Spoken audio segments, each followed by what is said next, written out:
Welcome to AstroTalks with Los Angeles-based professional astrologer AstroKrys, your source for weekly astrology, spiritual talk, and moon magic. Your energetic support is much appreciated, and I thank you for your 5-star rating. You are a star. Gracias.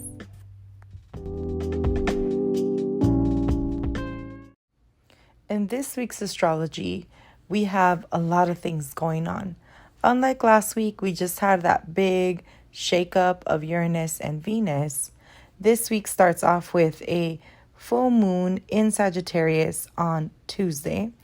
We also have Mercury going into Gemini, and we have Venus conjuncting the North Node. Let's start with the full moon in Sagittarius. So this full moon takes place at 4:52 a.m. PST. This is the first full moon in Sagittarius without an eclipse. See, last year and 2020, we had eclipses in Sagittarius and Gemini axis. So this time around, this is the first full moon without eclipses. Thus, the adventurous side of Sagittarius is felt much easily. It's no longer shaking our belief systems, but encouraging us to change our belief systems willingly. Now, we might be feeling that we deserve more in our life, as the alignment of this full moon is bringing a lot of desire. We have Jupiter in Aries, and that is action energy. And it also is conjunct Mars in Aries. Mars will be forming a exact conjunction to Chiron. So there is some healing through that Mars archetype in our chart in the area of Aries, wherever that house falls for you. But in general, the healing is something that we're able to heal quickly, as Mars likes to cut things out quickly and move on. This is fast, speedy energy.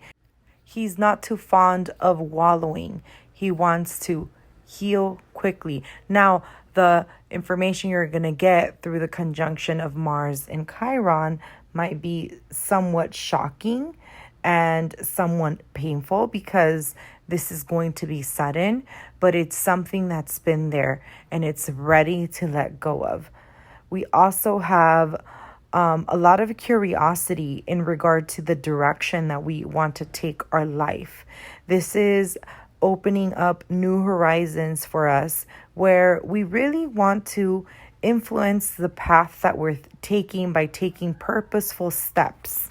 Whenever we have a full moon, that means the sun, which is our life purpose and the vitality that fuels life in general, is opposing our emotions. So the opposition of the sun and the moon call for harmonization of the polarity. This is the beautiful balance that we need to incorporate first the archetype of Gemini, because that's where the sun is at, and then the archetype of Sagittarius, and evolve by harmonizing in that area of life.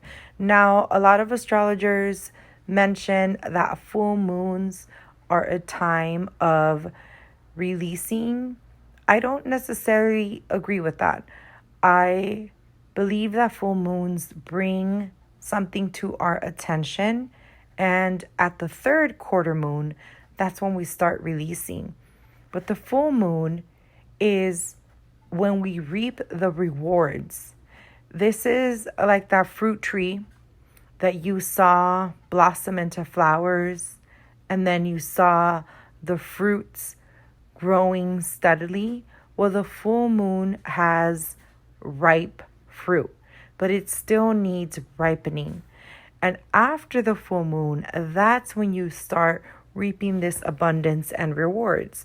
So in the area of Sagittarius, where the full moon is going to be taking place, reflect on the rewards that you've received in that house.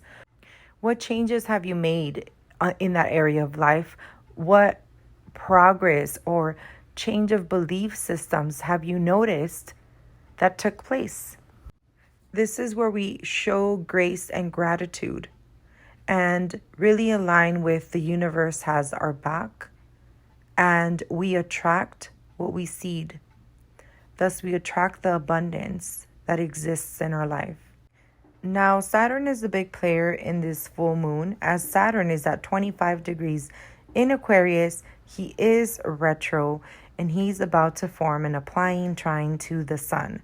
Saturn rules the knees and the ankles. So while we're taking direction and steps towards a new belief system, we're also being asked to take this slowly. Now, Jupiter is the natural ruler of Sagittarius, and Jupiter rules the thighs and the gluteus region.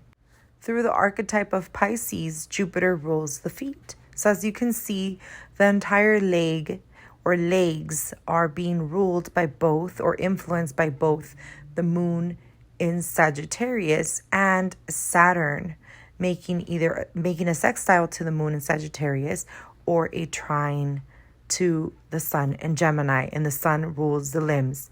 So it's all about taking action towards a new direction with curiosity, but still with lots of thought and perseverance, as Saturn trining the sun is making sure that the questions around our belief system, our desires, our mind's expansiveness, crystallize and materialize. Now let's go back to Mars conjunct Chiron. As we're taking steps towards this new highlighted path, and we're needing to heal things that just came into our consciousness, the conjunction of Mars and Chiron is also influencing karma, as Mars is currently the ruler of the South Node. And Mars in Aries likes to cut, but Mars in Scorpio, where the South Node is, likes to purge. So this is about cutting and purging, digesting this out of our system, so we're able to really walk this new path that we're so adventurously seeking with such open-mindedness. And this is the key to your healing.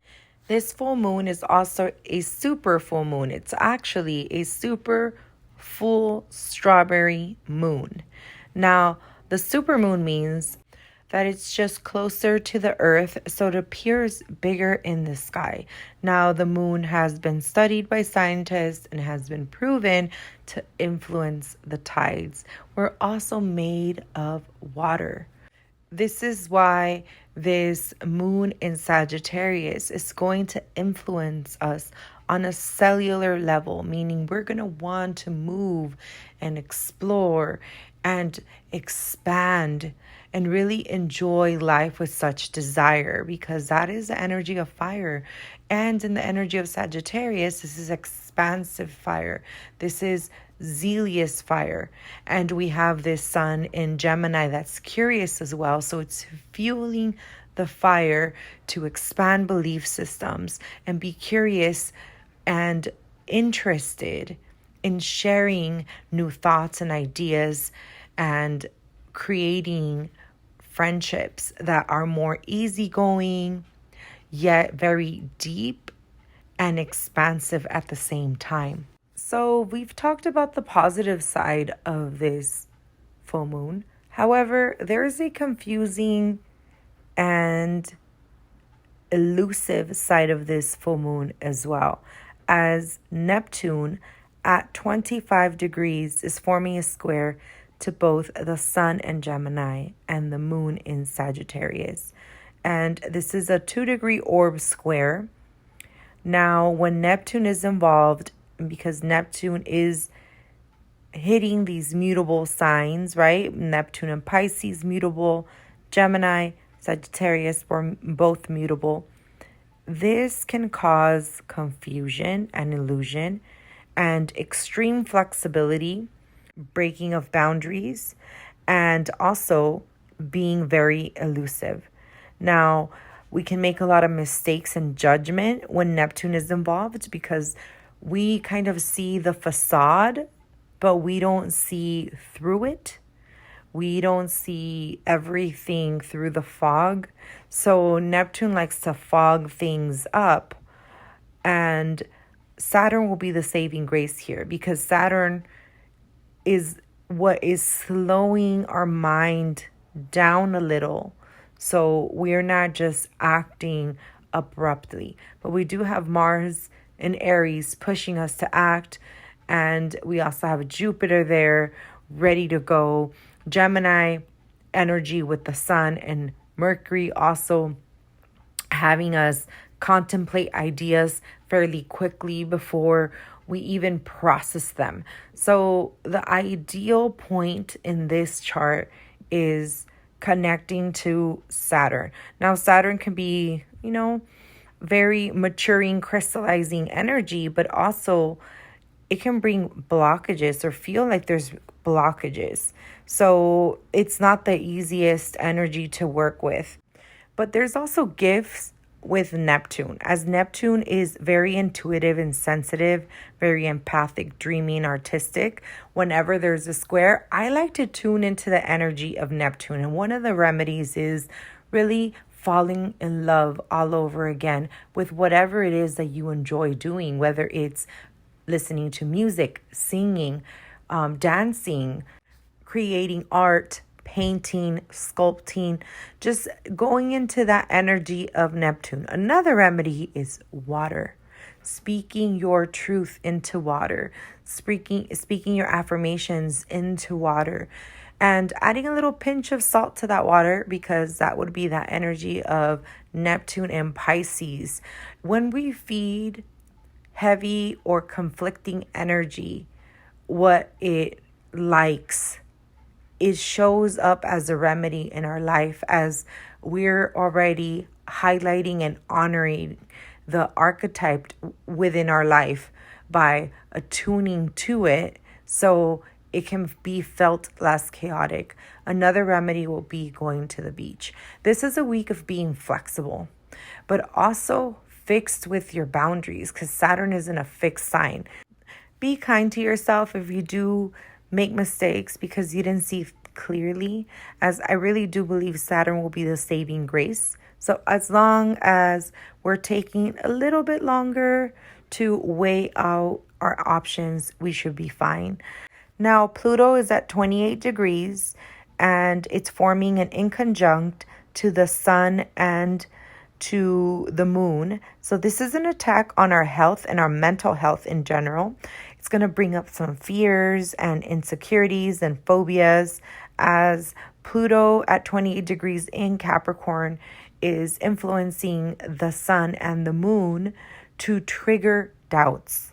But the thing is, Pluto is actually sextiling Neptune. So although Pluto is inconjuncting the sun and the moon, and Neptune is squaring, because Pluto and Neptune are working together, this is just a great time to develop your abilities.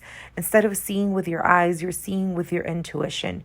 You're seeing with your senses, so like that you can really embody and see different options that your logical mind could not have come up with.